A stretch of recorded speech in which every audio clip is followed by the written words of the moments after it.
As bandeiras europeias, cores e símbolos. Reino Unido. Distribuição Sinapse. No dia 1º de janeiro de 1801, nascia o Reino Unido da Grã-Bretanha e da Irlanda.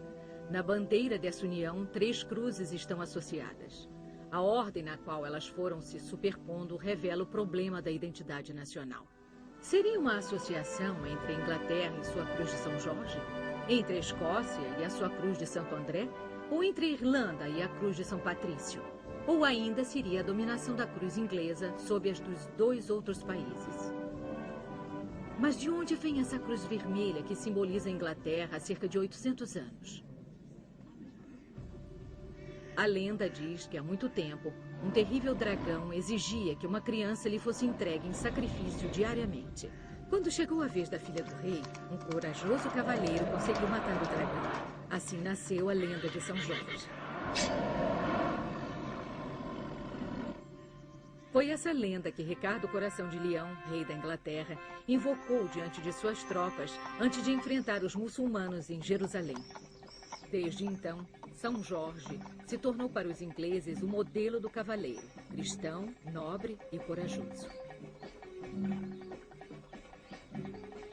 Durante as cruzadas, franceses e ingleses combateram sob a mesma cruz, a da cristandade. Mas o rei da França guardou as flores de lis em fundo azul e o rei da Inglaterra os seus 3 leões amarelos em fundo vermelho de seus ancestrais normandos, que vieram colonizar a Inglaterra um século atrás. De casamentos a heranças, os reis anglo-normandos foram ganhando vastos territórios, da Escócia ao norte da Espanha.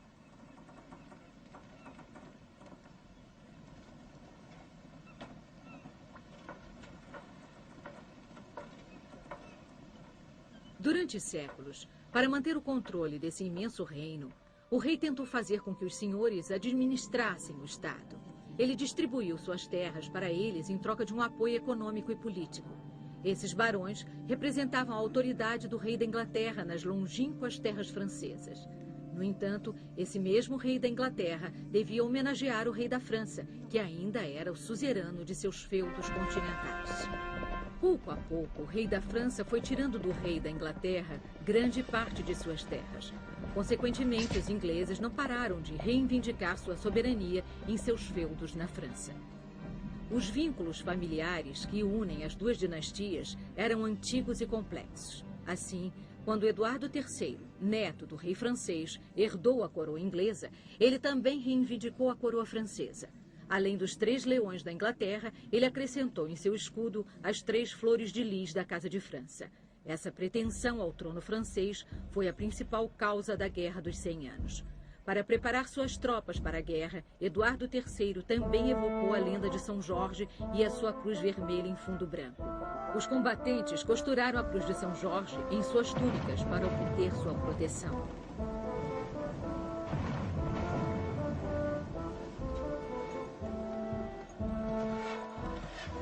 Essas cruzes também tinham uma função prática. Pela primeira vez em Crécy, o rei obrigou os soldados a carregar a cruz vermelha de São Jorge para diferenciar dos soldados franceses. Mais uma vez, São Jorge foi associado à vitória. O rei e o santo eram 2 lados da mesma moeda. Eduardo III usou essa imagem para glorificar a monarquia.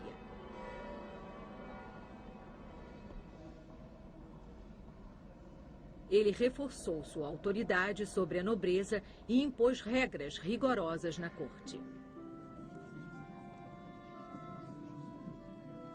Durante um baile, a condessa de Salisbury perdeu sua jarreteira. Eduardo III a apanhou e disse aos que sorriam: "Maldito seja quem nisso põe malícia, pois quem hoje ri, amanhã terá a honra de usá-la." Como os lendários cavaleiros da Távola Redonda, ele fundou a Ordem da Jarreteira, sob a proteção de São Jorge, dotando-se assim de um instrumento político que o ajudou a unificar em torno da coroa os turbulentos barões. A partir do século XV, São Jorge deixou de pertencer apenas à nobreza. A Igreja institucionalizou o seu dia, comemorado nos campos. São Jorge se tornou um santo popular e sua cruz era o símbolo de uma nação prestes a nascer. Mas o rei guardou suas armas pessoais, leão amarelo e flor de lis. Em 1534, para afirmar a independência da coroa, Henrique VIII rompeu com Roma e fundou a Igreja da Inglaterra. O soberano se tornou chefe da Igreja Anglicana. Sob Elizabeth, a reforma protestante se instalou de forma durável.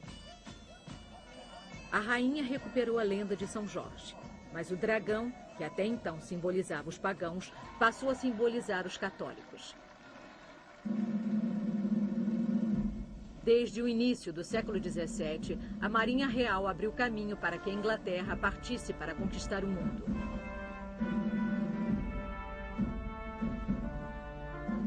Ao largo da costa inglesa, a Marinha Real derrubou a invencível armada espanhola. A partir dessa batalha, a Marinha de Guerra inglesa teve a supremacia dos mares do planeta. Durante o funeral de Elizabeth I, os vários estandartes que acompanharam o corpo da rainha estavam presentes para lembrar a grande linhagem de seus ancestrais reais. Jaime I, rei da Escócia, herdou o trono da Inglaterra. Suas armas pessoais tinham um leão vermelho em fundo amarelo.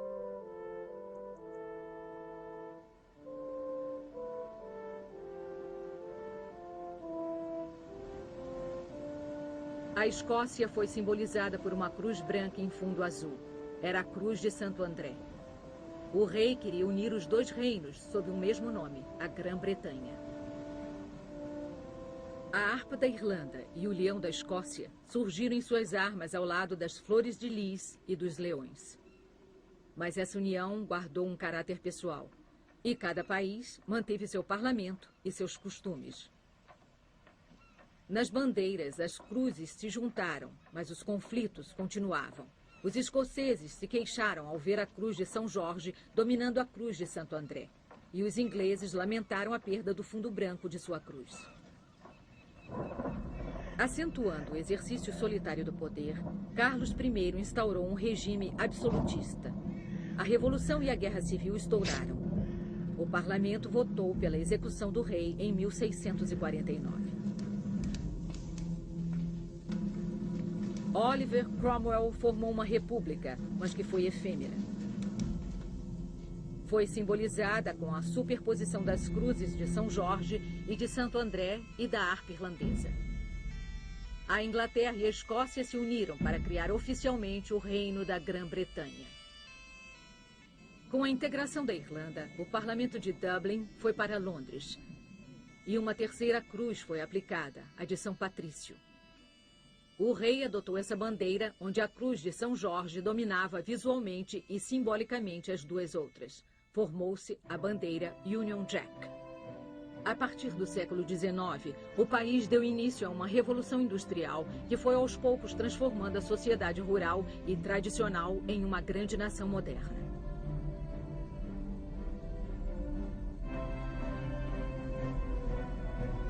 O desenvolvimento das ferrovias permitiu o crescimento do comércio.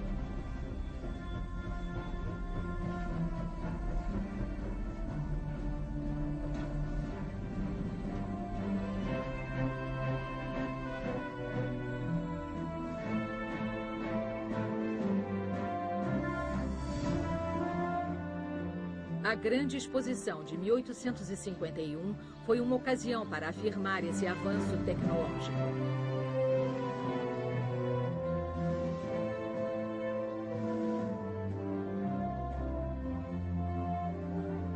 Sob a Rainha Vitória, a Inglaterra se tornou a primeira potência comercial do mundo. A Union Jack flutuava sobre cerca de 50 países desse imenso império colonial, dentre os quais estavam as Índias, a África do Sul e do Leste e o Canadá. Mas por trás dessa opulência e glória, escondiam-se a pobreza e a injustiça social. Depois da Primeira Guerra, em um clima social tenso pelo desemprego, os sindicatos ou trade unions se engajaram na luta pela defesa dos trabalhadores. Após um longo conflito, a Irlanda estava dividida em duas partes, mas a Irlanda do Norte fazia parte do Reino Unido da Grã-Bretanha.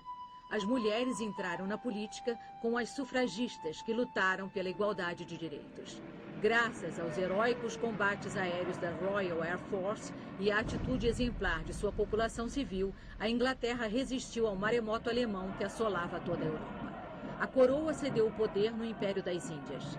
Após uma longa luta liderada por Gandhi e Nehru, a Índia e o Paquistão obtiveram sua independência no quadro de um contrato de união econômica com a capital. Nascia o Commonwealth. Graças à televisão, o mundo inteiro assistiu às suntuosas cerimônias de coroação da Rainha Elizabeth II em Westminster, segundo a mais pura tradição dos anais da corte. Nos anos 60, a geração do Baby Boom lançou a moda pop, símbolo de uma época em que a publicidade e o marketing eram valores dominantes. A Union Jack se tornou uma marca de exportação do Made in England. Nos anos 90, como em toda a Europa, os movimentos de extrema-direita procuraram se apoderar das cores do país.